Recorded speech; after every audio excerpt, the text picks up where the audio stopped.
तर पहा, या अगोदरच्या लेक्चर्स मध्ये आपण प्लांट स्ट्रक्चर मध्ये सर्वात अगोदर डिस्कस केली होती रूट संदर्भात. आणि आपल्याला माहित आहे की वनस्पती जे प्लांट्स आहेत हे त्यांना आवश्यक असणारे जे वॉटर आहे, जे की रॉ मटेरियल आहे फोटोसिंथेसिसचा, त्यानंतर मिनरल्स असतील, न्यूट्रिएंट्स असतील, तर या सर्वांचा पुरवठा हे कोण करत असतं? रूट्स. कारण वनस्पतीसाठी सर्वात जवळचं या सर्व गोष्टी असणारा जर कोणता भाग असेल तर तो काय आहे? सॉइल. आणि सॉइल मधून हे न्यूट्रिएंट्स, वॉटर, मिनरल्स ऍब्झॉर्ब करण्याचं काम कोण करत असतं? रूट्स. त्यासाठी रूट्स मध्ये दोन प्रकारच्या व्हेसल्स असतात. कोणत्या कोणत्या? झायलम आणि फ्लोएम. कोणत्या असतात? झायलम आणि फ्लोएम. हे आपण शिकलेलो. आता झायलम व्हेसलचं काम आहे वॉटर कंडक्ट करणं. काय कंडक्ट करणं? वॉटर. लक्षात घ्या. तर हे जे रूट्स आहे ना, तर वनस्पतींची जी मुळं आहेत तर यांच्यामध्ये दोन प्रकारचे कंडक्टिंग व्हेसल्स आहेत. किती प्रकारचे? दोन प्रकारचे कंडक्टिंग व्हेसल्स. आणि हे दोन कंडक्टिंग व्हेसल्स पैकी पहिला कोण आहे? झायलम आणि दुसरा आहे फ्लोएम. पैकी झायलम जे आहे ते काय कॅरी करतो? वॉटर्स. वॉटर्स किंवा आपण त्याला त्या सोबतच काही मिनरल्स, न्यूट्रिएंट्स. आणि फ्लोएम जे आहे ते काय कॅरी करतो? वनस्पतीचं फूड कॅरी करतो. ओके. सो अशा पद्धतीचे हे झायलम आणि फ्लोएम कंडक्टिंग व्हेसल्स हे कशाला टाकायचं असतात? Routes through. आता हे रूट्स मध्ये नाही तर हे स्टीम मध्ये सुद्धा आहे. कारण आज आपण जे वनस्पतीचा दुसरा मुख्य भाग बघायला ते कोणता आहे? स्टीम. ओके. सो रूट संदर्भात आपण पूर्ण इन्फॉर्मेशन या अगोदर घेतलेलीच आहे, बरोबर. तर रूटचे दोन मुख्य टाईप कोणते आहे? एक आहे टॅप रूट आणि दुसरा आहे फेब्रियस रूट्स. आणि त्यामध्ये नंतर आपण ऍडव्हेंटिडियस रूट्स, प्रॉप रूट्स असे वेगवेगळे प्रकार पाहिले होते. आता स्टीम अर्थातच खोड. खोडाची रचना समजून घेत असताना पहा, वनस्पतीचा हा दुसरा मुख्य अवयव आहे. पहिला तर आपण पाहिलं, पुन्हा पाहिलं रूट्स. आता तुम्हाला माहित आहे की वनस्पतीमध्ये जो सर्वात जास्त विस्तार ज्या भागाचा असतो है ना, ज्या भागाचा असतो तो भाग कोणता आहे वनस्पतीचा? खोड. कारण खोडावर काय काय असतात बरं? खोडावर पाने, फुले है ना, ब्रँचेस, हे सर्व कुठं असतात? खोडावर असतात. ओके. आणि मी आता जे तुम्हाला सांगितलं दोन पद्धतीच्या वेसल्स कोणत्या कोणत्या? पहिलं कोणत्या सांगितलं होतं मी तुम्हाला? झायलम. आणि दुसरे कोणत्या सांगितलं तुम्हाला मी? फ्लोएम. हे कंडक्टिंग वेसल्स जे आहे तर हे रूट्स मध्ये सुद्धा असतात. कारण ते एक प्रकारची वनस्पतीची आतले पाईपलाईन आहे. काय म्हणून आपण त्याला? पाईपलाईन. तुम्हाला माहिती आहे की एखाद्या ठिकाणी जर बोरचं पाणी असेल ते आपल्या टँक मध्ये आपण कशा थ्रो घेतो? Pipe through. आणि आपल्या शरीरामध्ये सुद्धा कशी कंडक्टिंग वेसल्स कोणी आपल्या बॉडीमध्ये ब्लड सर्क्युलेट करणारे काय आहे? ब्लड वेसल्स आहे. काय आहे? Blood vessels. बरोबर आहे का? तर आता अशा पद्धतीची ही जी झायलम आणि फ्लोएम आपण पाहिलंच. की झायलम आणि फ्लोएम थ्रो वनस्पतीच्या सर्व भागांना आता पाणी, क्षार, न्यूट्रिएंट्स यांचा काय होणार आहे? पुरवठा होणार आहे. आता स्टीमचं पहिलं वैशिष्ट्य जर पाहिलं आपण तर स्टीम जे आहे हे सॉइलच्या कसं आहे? अबोव, म्हणजे जमिनीच्या वर वाढणारा भाग आहे. कारण आपण या अगोदर जो रूट भाग पाहिला होता हा कुठं असतो बरं? जनरली कुठं असतो तो? इनसाइड द सॉइल, म्हणजे जमिनीच्या आतमध्ये रूट्स असतात. आता काही रूट्स आहेत मेज, मका सारखे की जे कुठं असतात? जमिनीच्या वर सुद्धा आहे. बनियन ट्री मध्ये पाहिलं आपण की त्या वडाच्या पारंब्या ही सुद्धा एक प्रकारची काय आहे? मूळ आहे. पण जनरली वनस्पतींची मुळ जमिनीत खोलवर रुतलेली असतात. आता स्टीम जो आहे हा जमिनीच्या वर वाढणारा भाग आहे. त्यानंतर grows from plumule of the sprouting seeds. आता या अगोदर आपण सीडचं जर्मिनेशन पाहिलेलं आहे. ओके. तर सीडचे दोन भाग असतात जर्मिनेशनच्या वेळेस. कोणते? प्ल्युम्यूल आणि रॅडिकल. कोणते कोणते? प्ल्युम्यूल आणि रॅडिकल. पैकी जे प्ल्युमेल आहे तर या प्ल्युमेलला म्हणजे बीजांकुरण झालं ना तर बीज त्या जी सीड आहे त्याला अंकुर फुटतात. काय फुटतात? अंकुर. आणि पहा हे जे प्ल्युमेल आहे त्याच्याच पासून कोणाची ग्रोथ होते?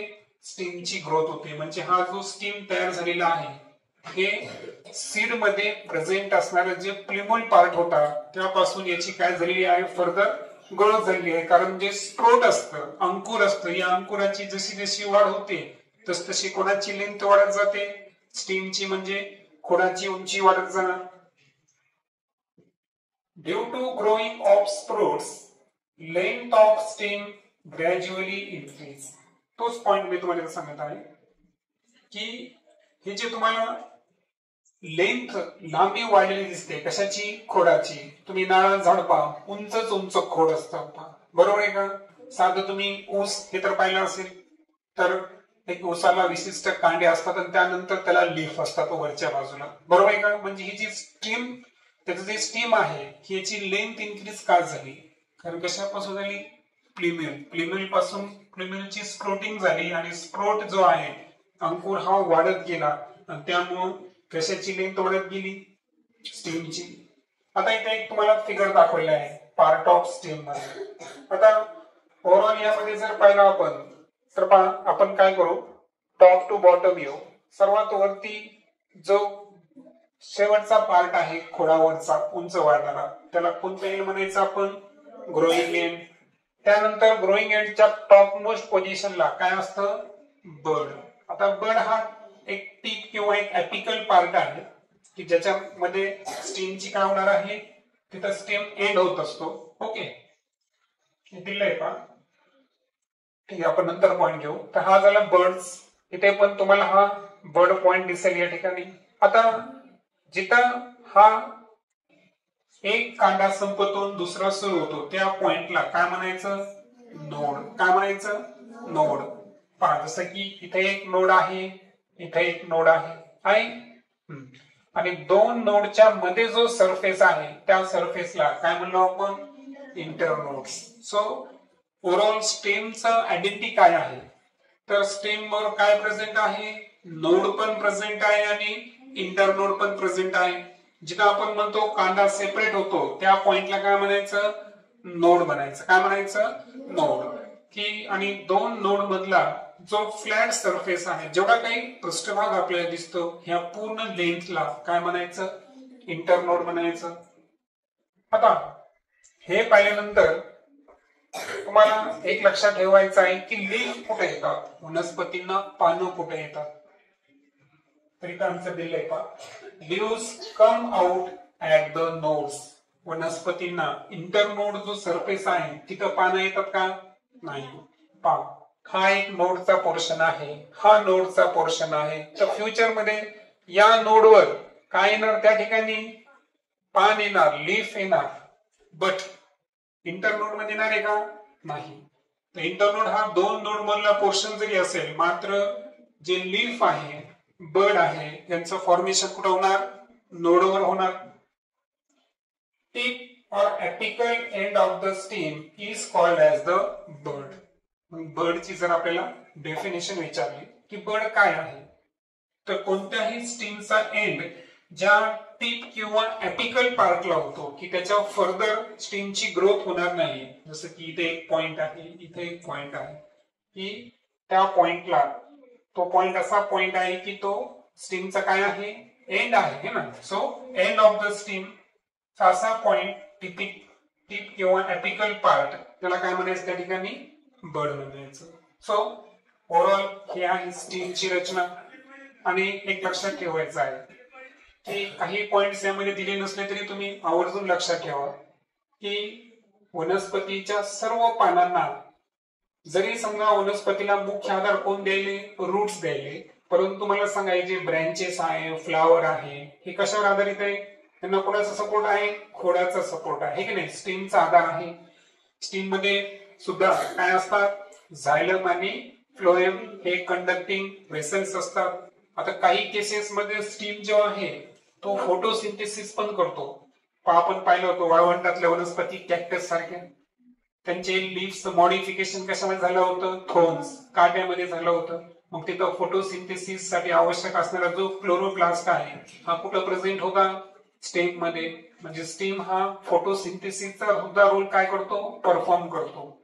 आपल्याला माहिती आहे वनस्पतीचा जो काही हिरवा भाग असेल, तुम्ही केळीचं झाड पाहिलं, केळीचं खोड कसं असतं बघा, ग्रीन रंगाचा. याचा अर्थ तिथं सुद्धा काय होतं, फोटोसिंथेसिस हे स्टीमच्या साह्यानं होतं. म्हणजे फोटोसिंथेसिस करणे, त्यानंतर झायलम आणि फ्लोएम या कंडक्टिंग व्हेसलच्या साह्यानं वॉटर, मिनरल्स, फूड्स है ना, न्यूट्रिएंट्स हे सप्लाय करणं, डिस्ट्रीब्यूट करणं, हे सुद्धा कोणाचं फंक्शन आहे, स्टीमचं फंक्शन आहे. स्टीमचं अजून काय पाहिलं आपण, की बर्ड्स जे आहे त्याच्यावर कशाचं फॉर्मेशन होतं, लीफचं फॉर्मेशन होतं, हे सुद्धा आहे. त्यानंतर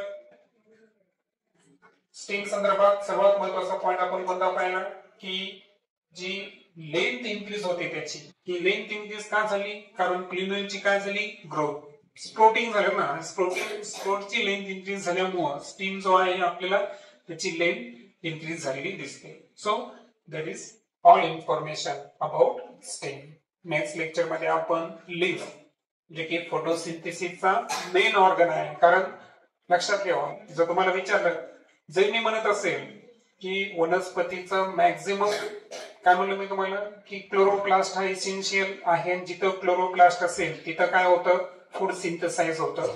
परंतु मेजर फोटोसिंथेटिक ऑर्गन कोणता आहे, लीफ. आणि त्यामुळे लीफ हे कोणत्या रंगाचं दिसतं आपल्याला, ग्रीन रंगाचं दिसतं. त्या संदर्भात डिटेलमध्ये डिस्कस आपण नेक्स्ट लेक्चर मध्ये करू.